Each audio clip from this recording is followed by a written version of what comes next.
নমস্কার, আমি ডক্টর অভিক ঘোষ।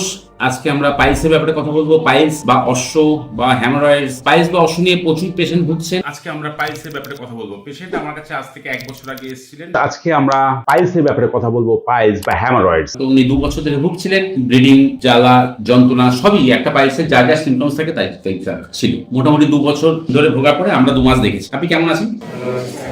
জ্বালা আছে? আমার না আছে। যন্ত্রণা কত সামান্য? মানে রেগুলার না, মাঝে মাঝে আমি ভুগছিলাম। আমার ওই পায়খানা করতে বসলে রক্ত বেরোতো, অতিরিক্ত রক্ত বেরোতো, অল্প না অনেকটা। কতদিন ধরে? তা 6-7 মাস মতো এরকম হয়েছিল আমার। ভেতরে 3খানা পাইলস ছিল, তার সঙ্গে জ্বালা ছিল, যন্ত্রণা ছিল, ব্যথা ছিল, ব্যথা ফুলও ছিল, কোলা ছিল, শুধু ছিল নাকি রক্তটা ছিল না। রক্ত পড়েছে? না, এর মধ্যে রক্ত পাই এর মধ্যে আর রক্ত পড়েনি। ওখানে একটাই ওয়ান পাইলস ছিল, সেই ফোলাটা আছে আর না, এখন নেই।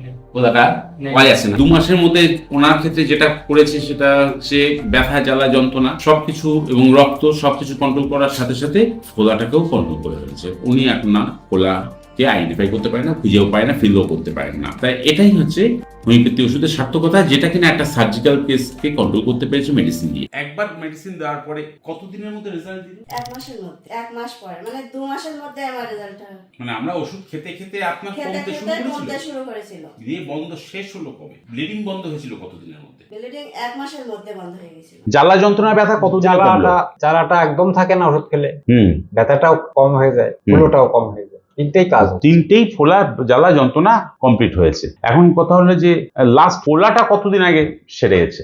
মাসখানেক আগের থেকেই ফোলাটা। ওনার যে পাইলসটা ছিল সেটা কিন্তু একটা সার্জিক্যাল কেস ছিল, যেটাকে অপারেট করা দরকার ছিল। 2 বছর ধরে সেই রকমই প্রেসক্রিপশন উনি পেয়েছেন, কিন্তু আলটিমেটলি আজকে 2 মাস ওষুধ খেয়ে তার কিন্তু অপারেশনটাকে অ্যাভয়েড করা গেছে। এবার আমাকে দেখতে হবে যে উনি কিভাবে এটা মেনটেন করবেন। মেনটেন যদি না করতে পারেন তাহলে কিন্তু আবার আগের জায়গায় ফেরত আসবে। তাহলে এইভাবে কিন্তু একটা সার্জিক্যাল কেসকে নন সার্জিক্যাল কেসে কনভার্ট করা যায় হোমিওপ্যাথিতে।